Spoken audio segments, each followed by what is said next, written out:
What's up everybody? Today we're talking the kipping handstand push-up and how we can become more efficient in it. I've got two different things that I like to focus on in order to stay efficient in any kind of open workouts in the gym, or if you're doing any other kind of qualifier workout where handstand push-ups might show up. In addition to that, if you don't have handstand push-ups yet, I'm gonna show you 2 or 3 things that you can practice daily or weekly that are gonna help you improve your capability on your hands and hopefully get your first handstand push-up. First thing that I wanna talk about when it comes to the handstand push-up is the setup of your hands, okay? A simple way to know where your hands should be is about a forearm length away from the wall. And what this is gonna do is actually position your head slightly away from the wall, and it's gonna give you a better position to press from in terms of the handstand push-up. Now, when you actually go down into the bottom and put your head to the floor, you should see your body slightly move forward or towards the wall. This is gonna tell you that you're in the right position. This is the most efficient pressing position in terms of being away from the wall. If you already have kipping handstand push-ups and you're looking to make them more efficient, the number one thing I want you to focus on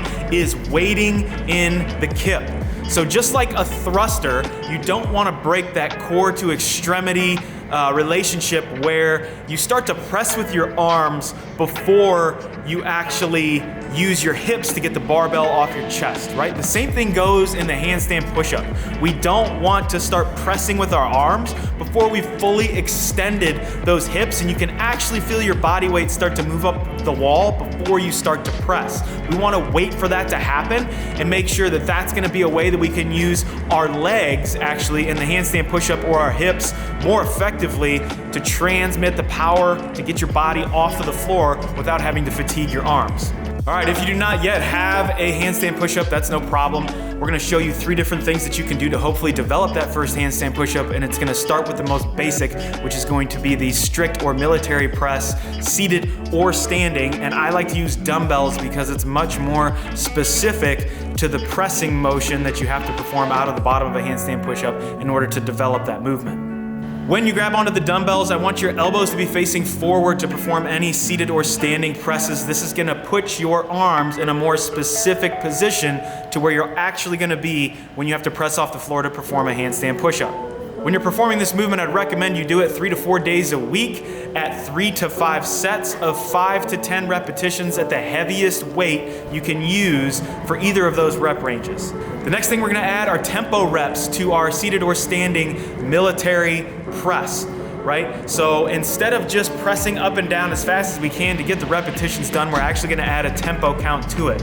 So the one that I'd like to use is gonna be 3 seconds on the way up, a 1 second hold at the top, and 3 seconds on the way back down. Now what that's gonna give you is more demand on your muscles and more control over the weight, and cause a stimulus to occur that your body has not previously experienced, that hopefully you will adapt to and give you more strength and more development in that pressing motion. It's important to note we're gonna keep the same reps and sets as we would for our regular military press. So we're gonna go 3 to 5 sets of 5 to 10 repetitions, but now you're gonna use that tempo rep and hopefully slowly build up in weight, getting stronger, getting more efficient performing those tempo reps. The second thing that we can really focus on is gonna be holds. So you can do this with the dumbbells, simply holding them overhead, plus being able to hold your body weight overhead is necessary just holding a handstand before you even perform the handstand push-up. So holding dumbbells overhead, again, 3 to 5 sets, and we're gonna go for 5 to 10 seconds is gonna be another recommendation that I would give in terms of learning that handstand push-up. The next thing we're gonna talk about is holds against the wall. Okay, so now you've graduated from doing the military press, regular reps, you've done tempo reps, you've done holds with the dumbbells overhead. Maybe it's time now to develop a little bit of strength while holding your body weight up against the wall. So what you're gonna do is try to position your hands where they need to be, where we talked about earlier in the video, and actually kick up onto the wall with straight arms and hold your body weight overhead. Now you only want to try this for 1 or 2 seconds at the start and then kip back down. Make sure you have a spotter if you need one, if you aren't super confident in putting your body up against the wall and putting all the weight onto your arms, just in case you start to fall. Have somebody there to spot you, have a buddy there, clear the space out around you of any other equipment so you make sure that you don't hit anything. But the first time you're trying to do this, just try to hold for 2 or 3 seconds and then come back down. As you get better at those holds, you can try to hold for 5, 10, 15, even 20 seconds to try to develop that strength, not only in your arms, but also in your core in terms of holding a good position in the extended position of the handstand push-up.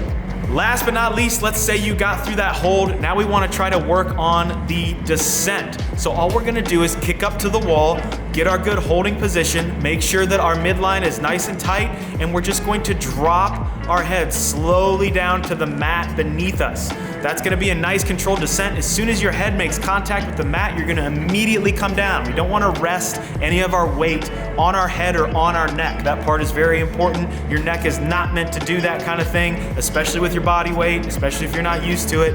Kick up on the wall, establish a good hold in a good position, and then slowly bring your body down to the ground or your head to the mat. As soon as your head touches that mat, you're gonna drop your body off of the wall and back onto the ground. Now again, you're gonna combine all of these movements 3 to 4 times a week. We're gonna perform between 5 and 10 reps of each, hopefully building up in weight, building up in difficulty. Start with the easiest military or strict press and slowly progress yourself to holding yourself against the wall and practicing those descents, and hopefully you get your first handstand push-up. If you have any questions or comments, put them down below. For more training like this, visit alwaystrain.com. Thank you guys for joining. We'll see you next time.